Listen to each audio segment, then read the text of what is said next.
Bem, bom dia. Bom dia a todos os presentes, melhor. Eu gostaria aqui, inicialmente, de cumprimentar o excelentíssimo presidente do Supremo Tribunal Federal, Dias Toffoli, que muito nos honra com sua presença.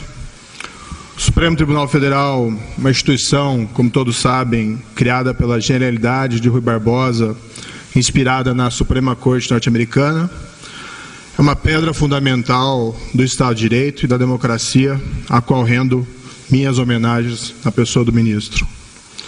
O ministro Dias Toffoli é também presidente do Conselho Nacional de Justiça, que tem um papel fundamental na administração da justiça. Recentemente, o ministro declarou que a justiça, em especial o CNJ, deve se envolver mais na incrementação da qualidade das políticas penitenciárias e da segurança pública. Eu quero dizer desde logo, ministro, que o Ministério da Justiça e da Segurança Pública pretende ser um parceiro nessas iniciativas do Conselho Nacional de Justiça. Esperamos aqui manter uma relação de cooperação para a construção de um futuro melhor nessa área. Cumprimento os presidentes das Cortes Superiores aqui presentes. Muito me honra também a presença de Vossas Excelências, demais magistrados aqui presentes. Gostaria de cumprimentar especialmente também os colegas ministros que nos acompanharão nesse desafio do novo governo, estendendo também a esse compromisso aos ministros que estão passando o cargo. Gostaria aqui de um cumprimento muito especial aos comandantes das Forças Armadas. Eu compartilho do mesmo sentimento do ministro Raul Jungmann, o meu apreço às Forças Armadas. Acredito que as Forças Armadas brasileiras de excelente qualidade têm ainda prestado um papel de fiador da estabilidade, juntamente com o Supremo Tribunal Federal, nos últimos anos no país. Tomo a liberdade de cumprimentar todos na pessoa do amigo comandante Vilas Boas, aqui presente. Gostaria aqui de uma congratulação igualmente especial à minha equipe, pessoas dignas e competentes que aceitaram o desafio de vir comigo às enormes responsabilidades do Ministério da Justiça e da Segurança Pública. Não se faz um bom trabalho, isso todos sabem, sem uma boa equipe. E posso dizer aos senhores e senhoras que o selecionei em vista do seu histórico profissional de competência, independência e bravura. E dos senhores e senhoras, por isso, espero também somente o melhor e a máxima dedicação. Um cumprimento igualmente especial aos ministros que me antecederam, Raul Jungmann, Torquato Jardim. Vossas Excelências dignificaram os cargos durante sua gestão e é uma honra sucedê-los. Igualmente, deixo bem claro que o que foi feito, o legado das gestões de Vossas Excelências, das gestões anteriores, de forma nenhuma está sendo abandonado, apenas pretendemos dar a continuidade e fazer tudo o que for possível para melhorar o serviço público cada vez mais, que é essa aspiração da sociedade brasileira. O Ministério da Segurança Pública, ele, na verdade, não se vai, ele permanece apenas com uma outra roupagem. O extraordinário eu vou deixar realmente.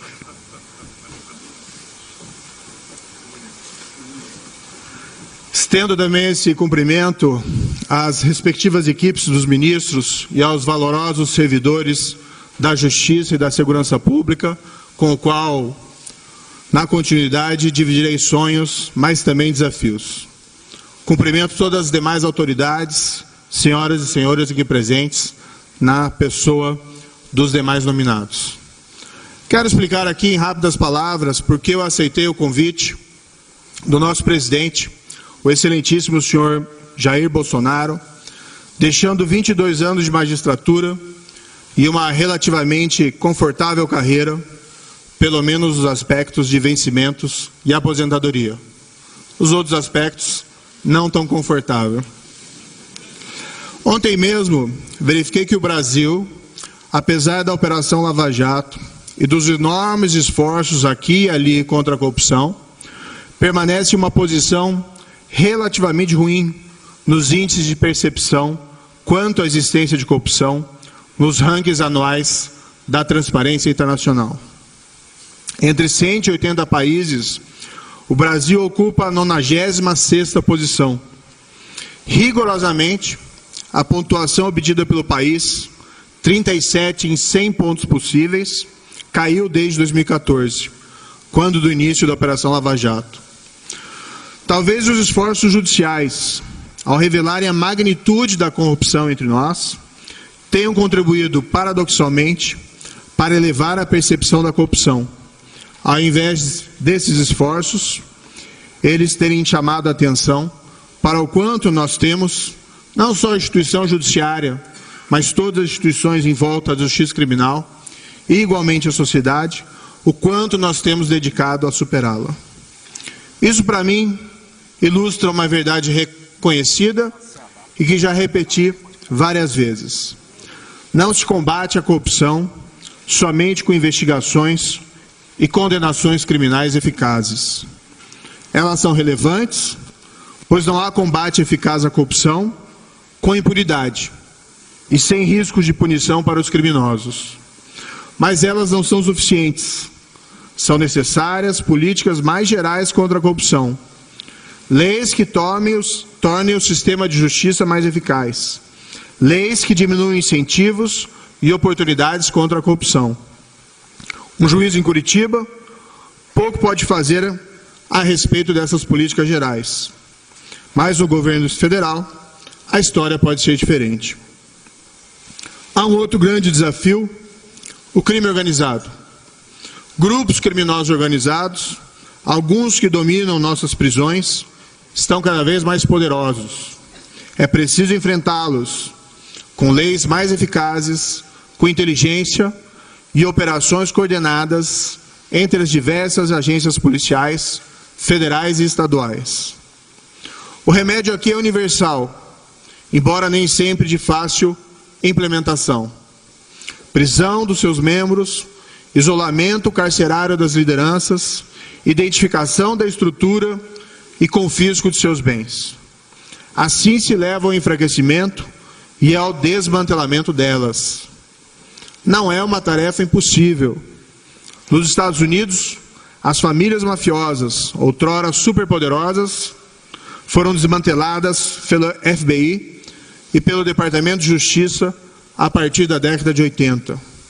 Na Itália, a aura de invencibilidade da Cosa Nostra siciliana foi quebrada graças aos esforços conjuntos da polícia, Ministério Público e de magistrados, entre eles os juízes heróis Giovanni Falcone e Paolo Borsellino.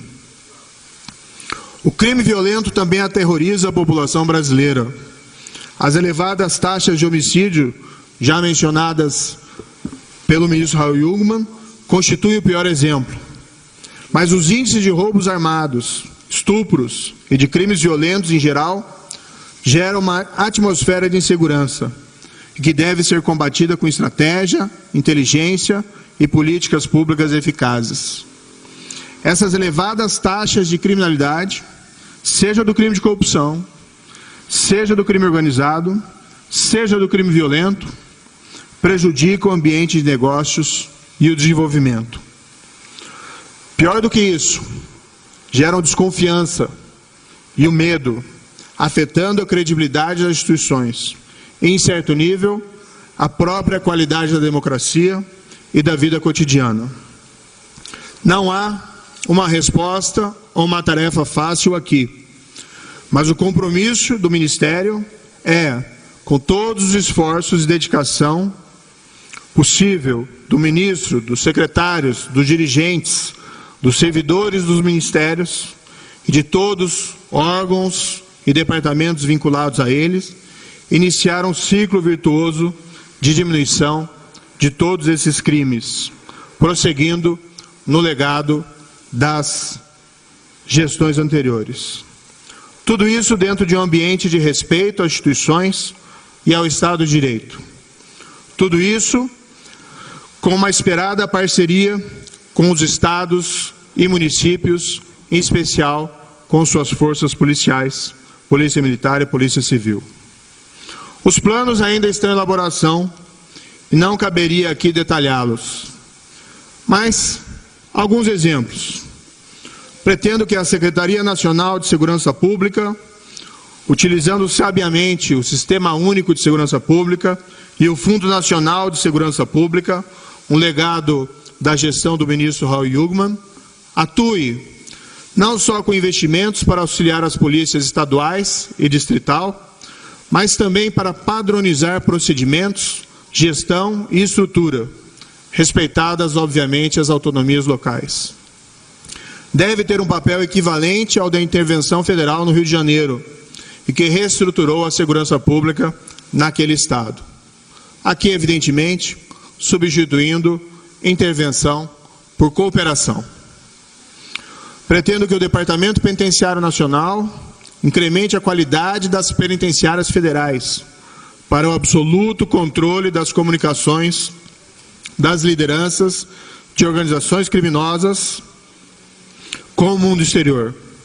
Pretendo ainda que ele destrave os investimentos nas estruturas prisionais dos estados e do Distrito Federal, que está elaborando e deixando à disposição deles projetos e modelos de penitenciárias, evitando que os recursos disponibilizados pelo Fundo Nacional Penitenciário fiquem imobilizados por falta de projetos e execução, como infelizmente ocorre.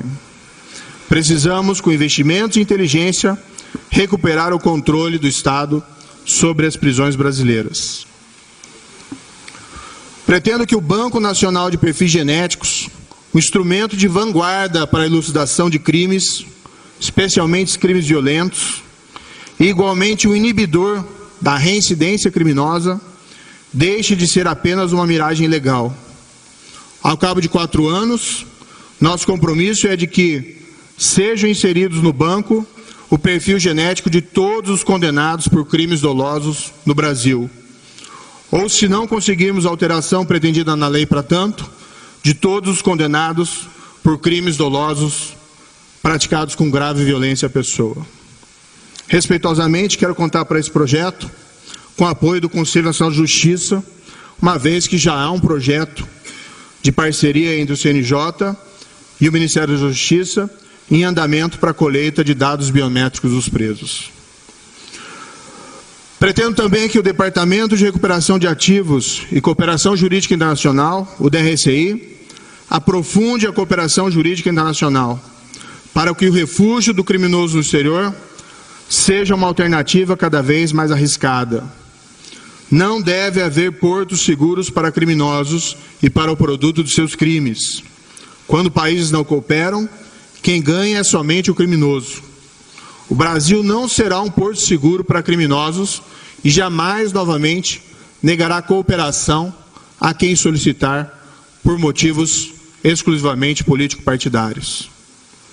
Pretendo que a Polícia Federal, a Polícia Rodoviária Federal e todos os demais órgãos de controle e inteligência, entre eles o COAF, possam agir com os recursos e as liberdades necessárias. Não cabe ao ministro interferir nessa liberdade. Ao contrário, deve provê-los com os meios necessários para o desenvolvimento de suas tarefas. Nessa linha, aliás, um dos imediatos compromissos, não meu, mas que me foi apresentado pelo novo diretor-geral da Polícia Federal, será o de reestruturar e fortalecer as diversas forças-tarefas e equipes policiais encarregadas de investigar a grande corrupção, seja nos inquéritos em Curitiba, São Paulo e no Rio de Janeiro, seja nas investigações perante as Cortes Superiores de Brasília. Pretendo que a Secretaria Nacional de Política sobre Drogas, a SENAD, transforme-se progressivamente em uma agência encarregada da gestão e alienação do produto de crimes de tráfico de drogas. O tráfico de drogas, que envenena a nossa sociedade e nossas famílias, é infelizmente uma atividade muito lucrativa. O Estado deve se servir de uma forma mais eficaz da fortuna e dos bens confiscados desses grandes criminosos, e com eles financiar a segurança pública e a recuperação dos dependentes químicos, além de investir em políticas de prevenção. Infelizmente, isso é feito ainda de uma maneira muito tímida, desperdiçando recursos valiosos nas mãos desses criminosos. Um dos objetivos prioritários será apresentar um projeto de lei anticrime já no início da próxima legislatura e lutar para convencer, com respeito e toda abertura ao diálogo, os parlamentares. Não haverá aqui a estratégia, não muito eficaz, de somente elevar penas. Pretende-se, sim, enfrentar os pontos de estrangulamento da legislação penal e processual penal, e que impactam a eficácia do sistema de justiça criminal. Propostas simples, mas eficazes, como, entre outras, a previsão de operações policiais disfarçadas para combater o crime, a proibição de progressão de regime para membros de organizações criminosas e o plea bargain para que a justiça possa resolver rapidamente casos criminais nos quais haja confissão. Pretende-se deixar mais claro na lei, como já decidiu diversas vezes o plenário do Supremo Tribunal Federal, que no processo criminal a regra deve ser da execução da condenação após o julgamento da segunda instância. Este foi o mais importante avanço institucional dos últimos anos, legado do saudoso ministro Teori Zavascki. Pretendemos honrá-lo e igualmente beneficiar toda a população com uma justiça célere, consolidando tal avanço de uma maneira clara e cristalina na legislação. Processo sem fim é justiça nenhuma. Pretende-se ainda fortalecer o Tribunal do Júri, prevendo a execução imediata dos vereditos condenatórios, como já decidiu a primeira turma do Supremo Tribunal Federal, inclusive compondo ela o ministro Dias Toffoli. Esses são apenas alguns exemplos das medidas previstas no projeto em elaboração. Adiante virão projetos mais complexos, que terão que ser debatidos com outras pastas, para reduzir incentivos e oportunidades para a prática da corrupção e de outros crimes. Na elaboração, quero contar com os subsídios de outras instituições, como o Ministério Público, como a OAB, que também homenageia na pessoa aqui do presidente Cláudio Lamáquia, com os órgãos policiais e com o apoio da sociedade civil organizada, como de entidades como a Transparência Internacional. Não desconheço que o Ministério tem outras grandes responsabilidades, como políticas na área do consumo, da imigração, registros sindicais, essa é uma novidade, e o Arquivo Nacional. Também terão todas elas a nossa atenção. Nada disso será fácil, mas a missão prioritária dada pelo excelentíssimo presidente Jair Bolsonaro foi clara: o fim da impunidade da grande corrupção, o combate ao crime organizado e a redução dos crimes violentos. Tudo isso com respeito ao Estado de Direito, para servir e proteger o cidadão. Não podemos nos achar impotentes diante de todos esses desafios. Avançamos como país muito até aqui, mas podemos avançar muito mais. Conto, respeitadas as opiniões diversas, com o apoio crítico de todos, para que, ao fim dessa gestão, tenhamos um ambiente melhor para todos. O brasileiro, seja qual for a sua renda, e lembremos que o crime atinge mais fortemente os mais vulneráveis, tem o direito de viver sem medo da violência e sem medo de ser vítima de um crime, pelo menos nos níveis epidêmicos atualmente existentes. O brasileiro, seja qual for a sua renda, e lembremos que o desvio de recursos públicos atinge mais fortemente os mais vulneráveis e os mais dependentes dos serviços públicos, tem o direito de viver sem a sensação de que está sendo roubado ou enganado pelos seus representantes nas diversas esferas de poder. Tem o direito de que os recursos dos cofres públicos sejam destinados ao bem-estar geral e não ao enriquecimento ilícito dos poderosos. É preciso estabelecer e manter a confiança. Essa é a palavra-chave da boa administração pública. Confiança. O cidadão tem o direito de viver um ambiente no qual tenha presente que o Ministério da Justiça e da Segurança Pública e o próprio governo podem não acertar sempre, mas sempre farão o melhor com a pretensão de fazer a coisa certa e de manter a confiança do cidadão. Um governo no qual ele possa confiar, que buscará fazer a coisa certa diante dos vários problemas que se apresentarão.